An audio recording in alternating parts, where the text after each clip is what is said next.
beautiful day in paradise, but we got some work to do. We got our dump trailer. It needs some new shackles for the suspension. They're worn out. And normally, to run my impact, I would be plugging into my house trailer, which has 3,000 watts of solar. But we got the air conditioning running and other things, and that thing's got a surge. It's only a 3,000 watt inverter, so I really don't want to wreck it. So we got a 3,000 watt reliable here. Looks like it's got 14 volts, so just using booster cables is plenty. And we're gonna do some work. I'm idling this because the dump trailer battery's fairly low. It needs to be charged anyways. And this has got a 280 amp alternator. It's a monster. This is a pretty nice little diesel, little Duramax.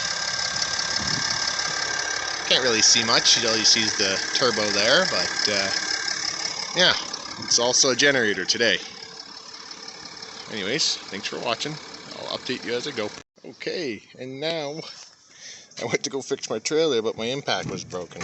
There was a loose connection in here, and so I cut some wire off. I think it's broken in here, and it had a loose connection here. So get that fixed, and then we'll get to the shackles. This is what's worn out if you have a dual axle like this. So as you can see, that's elongated. That hole there, you shouldn't be able to see that. It's instead of a circle now, it's like an elongated hole.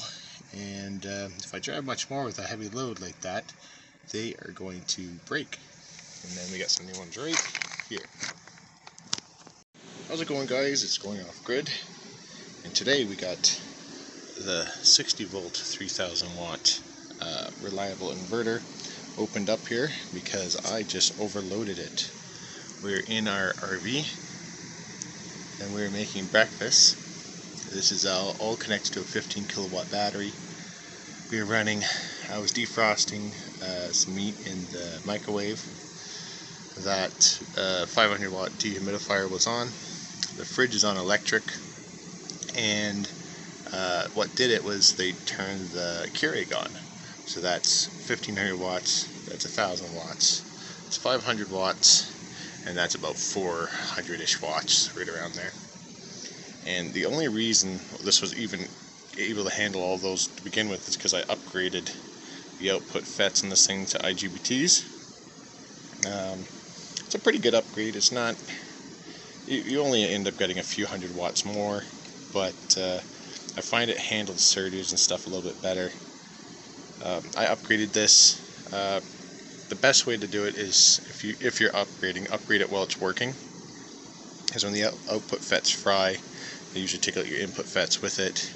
And if that's the only thing that goes, that's not a huge deal, but usually when these go, there's a chance that it takes out this board as well, and sometimes even this board here, so these both would have to be replaced, which is kind of a pain. But anyways, so I overloaded this thing, it stopped working, so I took it apart, and luckily it was just this transformer's fuses blew right there, two 10 amp fuses. And I put the fuses in, and it works great now. Doesn't seem to be anything wrong with it. But before I did that, I just replaced the inverter because I had a spare.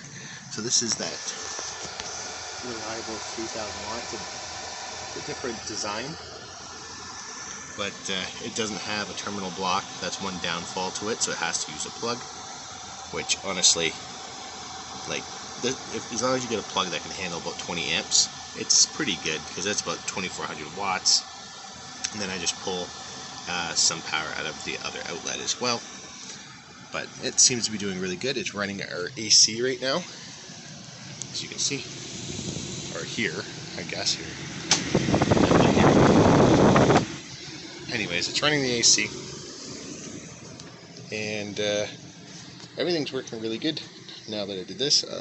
This piece of metal, and I know someone's going to ask me, I broke one of the screws going here, so I just bridged a little piece of metal across to keep it heat sinked against. I'll show you what kind of power we got coming in. It's beautiful. The lily pads are coming out. Let's see what kind of power we are making. Oops. 2600 watts. Doing pretty good. Anyways, hope you guys enjoyed the video.